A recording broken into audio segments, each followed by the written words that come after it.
Boss lovers, जैसे आपको पता होगा कि दिग्विजय फिजिकल फाइट हो गई थी अविनाश मिश्रा, विवियन और रजत दलाल के साथ। तो हमने देखा कि घर वालों ने दिग्विजय का बाइकआउट कर दिया। उसके बाद अब दिग्विजय बहुत ज़्यादा अकेला फील कर रहे हैं घर में। लेकिन नए प्रोमो में हमने ये देखा कि शिल्पा मोटिवेट कर रही होती हैं दिग्विजय को और उनको ये कहती हैं कि घर में ऐसे फेजेस आते रहते हैं, लेकिन मुझे पता है कि तुम बहुत जल्दी इस फेज से निकल जाओगे। और सिर्फ शिल्पा उनको मोटिवेट नहीं करते बल्कि रणवीर मेहरा और चुम भी उनके साथ बैठे होते हैं ताकि वो अकेला फील ना करें। यहाँ से हमें ऐसा भी लग रहा है कि इन चारों का जो बॉन्ड है, जिसमें शिल्पा है, करणवीर मेहरा है, दिग्विजय और चुम है, ये बॉन्ड अब और भी ज़्यादा स्ट्रॉन्ग होता जाएगा। विवियन के ग्रुप को अच्छी खासी टक्कर दे पाएगा। अभी तक हमने देखा कि ये ग्रुप बिल्कुल ही बिखरा हुआ था, जहाँ पे एक दूसरे के साथ लड़ रहे होते थे, क्लैरिटी बिल्कुल भी नहीं थी। लेकिन अब इस वाक़े के बाद हम ये देख रहे हैं कि ये ग्रुप दोबारा से रीऑर्गेनाइज हुआ है। सारे एक दूसरे की बैक पे खड़े हैं ताकि एक दूसरे को मोटिवेट कर सकें और सपोर्ट भी कर सकें।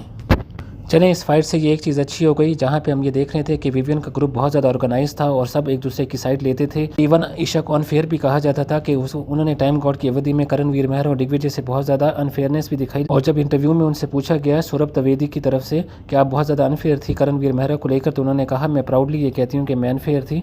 तो अब हम ये देख रहे हैं कि ये ग्रुप भी बहुत ज़्यादा ऑर्गेनाइज हो रहा है। और इससे पहले हम ये देख चुके हैं कि करणवीर मेहरा, चुम और शिल्पा शिरोडकर के साथ बैठे हुए थे और उनको कहा कि हमें भी अपने ग्रुप को बहुत ज़्यादा ऑर्गेनाइज करना पड़ेगा।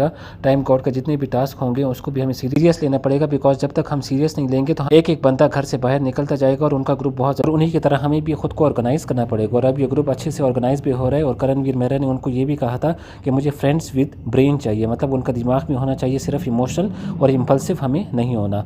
तो हम एक और प्रोग्राम में ये भी देख रहे थे कि यामिनी मल्होत्रा भी करणवीर मेहरा और शिल्पा के साथ बैठी हुई थी और बातें कर रही थी। तो ये भी हो सकता है कि अब यामिनी भी इनके ग्रुप को ज्वाइन कर ले। तो आपको ये नई डेवलपमेंट कैसी लगी है? बाकी से यहाँ से इनका ग्रुप जो है वो स्ट्रॉन्ग हो जाएगा और ईशा और विवियन का जो ग्रुप है वो वीक हो जाएगा।